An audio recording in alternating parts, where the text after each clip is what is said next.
नमस्कार दोस्तों, स्वागत है आपका हमारे इस चैनल धूप धुनुची आरती में। बनारस से आने के बाद ये मेरा पहला वीडियो है, आप लोगों के लिए बना रहा हूँ। वैसे आप लोगों का कई सारे मुझे मेल आ रहे हैं, कई सारे कमेंट्स भी आ रहे हैं कि बनारस में जो है मैंने किस तरह से बिताया है और क्या क्या ख़रीदारी आदि की है, उसके ऊपर जो है ब्लॉग या वीडियो बनाने के लिए। तो व्लॉग तो वैसे देखिए, जैसे कि मैं आरती आदि के जितना मैंने कवर किया है उतना ही असल में क्या होता है, जब मैं बाहर जाता हूँ या कोई दर्शन आदि के लिए तो मेरा बिल्कुल भी मन नहीं रहता है किसी भी और तरफ एक्चुअली। अब पता नहीं ये होता है, मुझे ना तो घर की कोई विषय याद आती है या फिर दूसरे किसी भी प्रकार का कुछ जो है उसमें से ही जो है जितना मुझसे हो सका मैंने आरती आदि थोड़ा बहुत फ़ोटो आदि जो है ये वीडियो और फ़ोटो के रूप में जो है मैंने शूट किया है, बस उतना ही। बहुत कुछ ज़्यादा मैं अलग से ब्लॉग बनाने के लिए मैंने कुछ अलग से नहीं किया है। तो वही जो है मैं धीरे धीरे थोड़ा थोड़ा करके जो है आरती आदि के वीडियोज़ आदि जो है और कम्युनिटी में भी मैं थोड़ा फ़ोटो आदि जो है वो डालता रहूँगा, आप लोग देखते रहिएगा।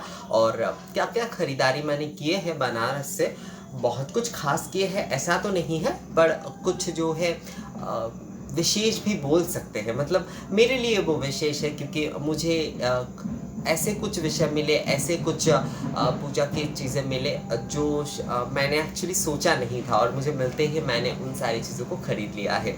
तो वो मैं आप लोगों को ज़रूर जो है वीडियो के माध्यम से दिखाऊंगा। पर अभी क्योंकि नवरात्रि पास है तो चैत्र नवरात्रि क्योंकि शुरू ही होने वाले हैं और आप लोगों का सप्तशती पाठ यानी चंडी पाठ को लेकर कई सारे सवाल आदि है, उसके साथ साथ पूजा के ऊपर भी कई सारे सवाल आती है। तो मुझे लगा कि पहले जो है मैं शुरू जो है बनारस के आने के बाद मैं ये पहला वीडियो क्योंकि बना रहा हूँ तो क्यों ना नवरात्रि के विषय को लेकर ही शुरू की जाए। उसके साथ साथ बनारस के जो भी सारे वीडियो आदि होंगे वो मैं उसके भीतर ही डालता रहूँगा दोस्तों। तो आज का हमारा जो कि विषय है जो कि दुर्गा सप्तशती या फिर श्री चंडी पाठ, जो लोग अखंड नहीं कर पा रहे हैं अर्थात उन्होंने जो है दुर्गा सप्तशती पढ़ने का उनका मन है या फिर उन्होंने संकल्प तो लिया या फिर वो संकल्प लेना चाहते कि वो नित्य जो है वो चंडी पाठ करे या फिर दुर्गा सप्तशती श्री चंडी या दुर्गा सप्तशती एक ही पुस्तक है। बहुत सारे लोग आप लोग का सवाल रहता है क्या दोनों? हाँ, दोनों एक ही है, दोनों एक ही है। इसमें 700 श्लोक या फिर मंत्र, इसे मूल रूप से मंत्र, क्योंकि इन श्लोक के जो विषय होते हैं वो मंत्र रूप में इसका पूजा में या फिर हवन आदि में या फिर अर्चन आदि में जो है ना इनका मंत्र रूप में संपूर्णता इस्तेमाल होता है। तो इन्हें श्लोक भी कहा जाता है। वैसे श्लोक तो सभी है ही, पर ये मूल रूप से मंत्र रूप में जो है इस्तेमाल होते हैं। तो दुर्गा सप्तशती जो है इसलिए बहुत इम्पॉर्टेंट होता है नवरात्रि के दिन में खासकर जो है, इसीलिए कहा जाता है कि अखंड दुर्गा सप्तशती पाठ या फिर अखंड चंडी पाठ जो है करने के लिए।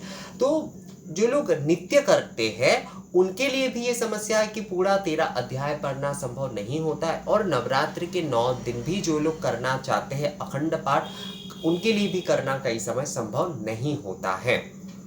तो वो क्या करें?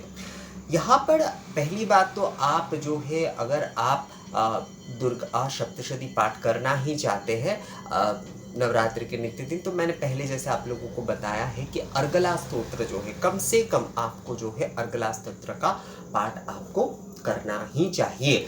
आप अगर जो है नित्य चंडी पाठ करना चाहते हैं, आपके पास समय बहुत कम है, तो आप जो है उसमें जो है अर्गला स्तोत्र और अगर संभव हो सके तो उसके साथ देवी कवच का पाठ भी जो है आप करिए। और तंत्रोक्त जो देवी सूक्त है उसका भी अगर आप पाठ कर पाते हैं तो बहुत अच्छी बात है।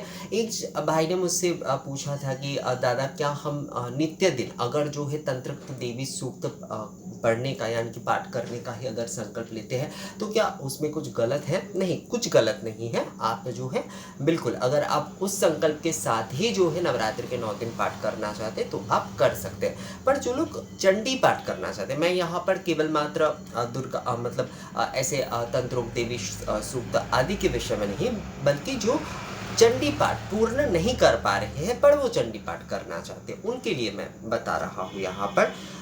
अर्गला स्तोत्र आदि देवी कवच आदि जिनके पास बिल्कुल समय नहीं है पर उन्हें करना ही है, वो अर्गला स्तोत्र आदि कर सकते हैं। चंडी पाठ का पूर्ण फल उससे भी मिलता है। पर जो एक अध्याय भी कम से कम पढ़ना चाहते हैं तो वो कौन से अध्याय पढ़े।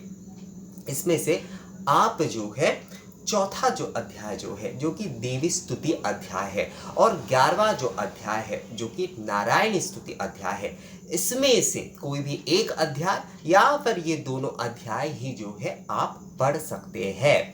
नित्य जो है आप इन 2 अध्याय को पढ़ सकते हैं या फिर इसमें से किसी एक अध्याय का जो है आप पूर्ण पाठ करेगा। पूर्ण पाठ ऐसा नहीं है कि एक मंत्र आपने पढ़ लिया। आप अगर चंडी पाठ करना चाहते किसी एक अध्याय का तो उसमें आप या तो चौथे अध्याय देवी स्तुति वाला अध्याय आप पढ़िए या फिर 11वां जो अध्याय है जो कि एकादश अध्याय जो कि नारायणी स्तुति का अध्याय है वो आप संपूर्णता पढ़िए या फिर दोनों ही आप पढ़ सकते हैं। पहले आप चौथा अध्याय पढ़ लीजिए, उसके बाद आप 11वां अध्याय जो है उसे संपूर्णता पढ़े।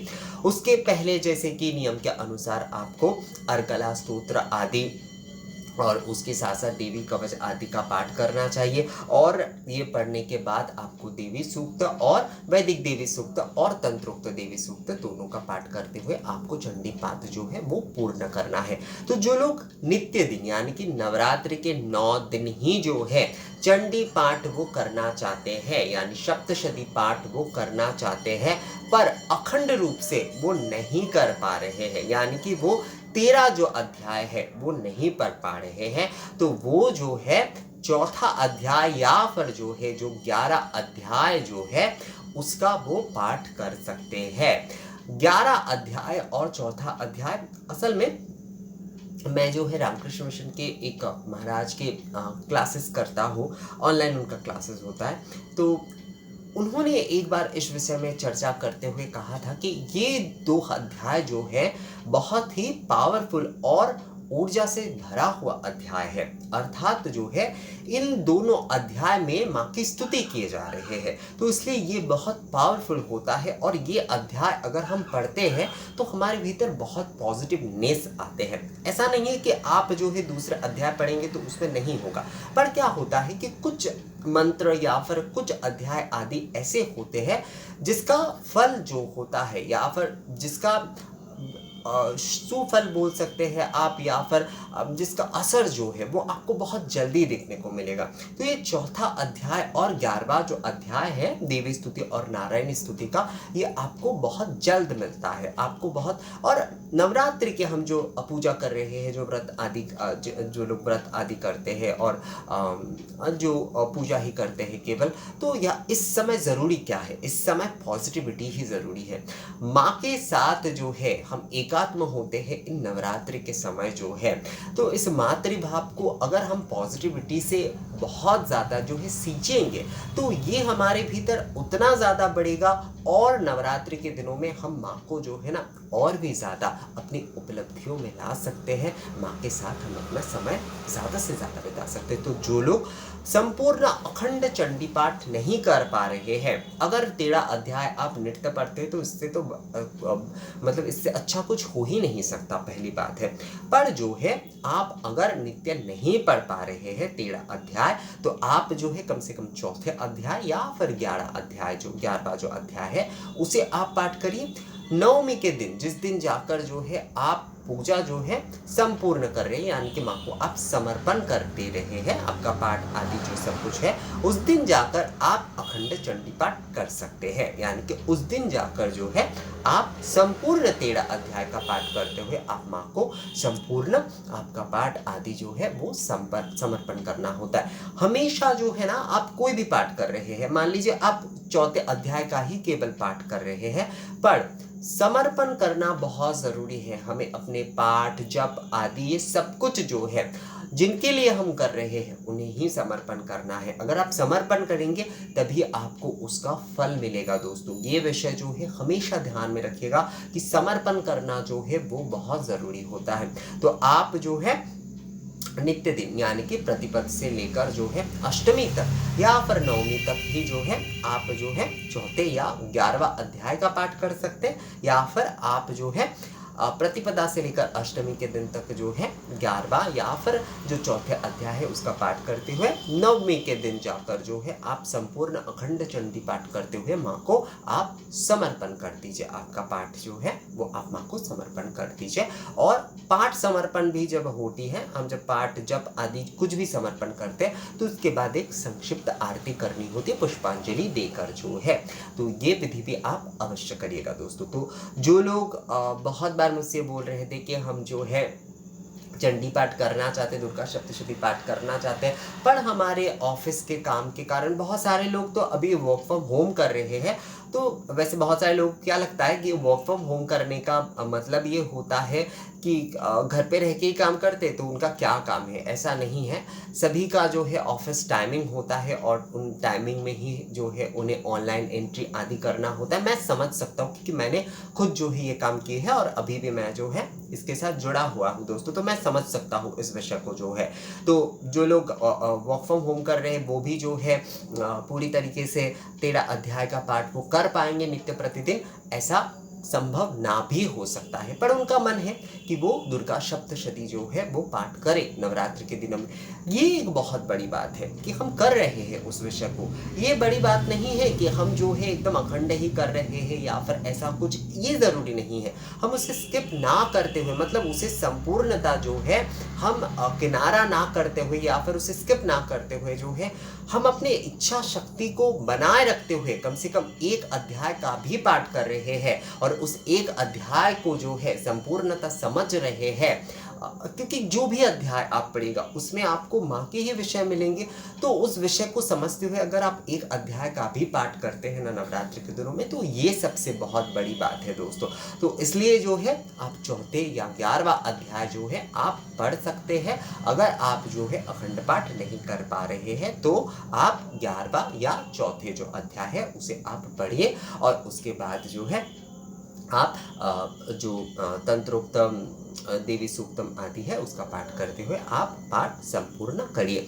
और बहुत सारे लोग जैसे कि ये कहते हैं कि हम जो है केवल क्या जप के माध्यम से ही पूजन कर सकते, क्योंकि हम पाठ आदि करने जाते हैं तो संकल्प आदि लेने से हमें थोड़ा परेशानी का अर्थ होता है कि संकल्प आदि तो हमने ले लिए पर ऐसा होता है कि उस संकल्प को पूर्णता नहीं कर पाते क्योंकि कई सारे काम इस प्रकार से आ जाती।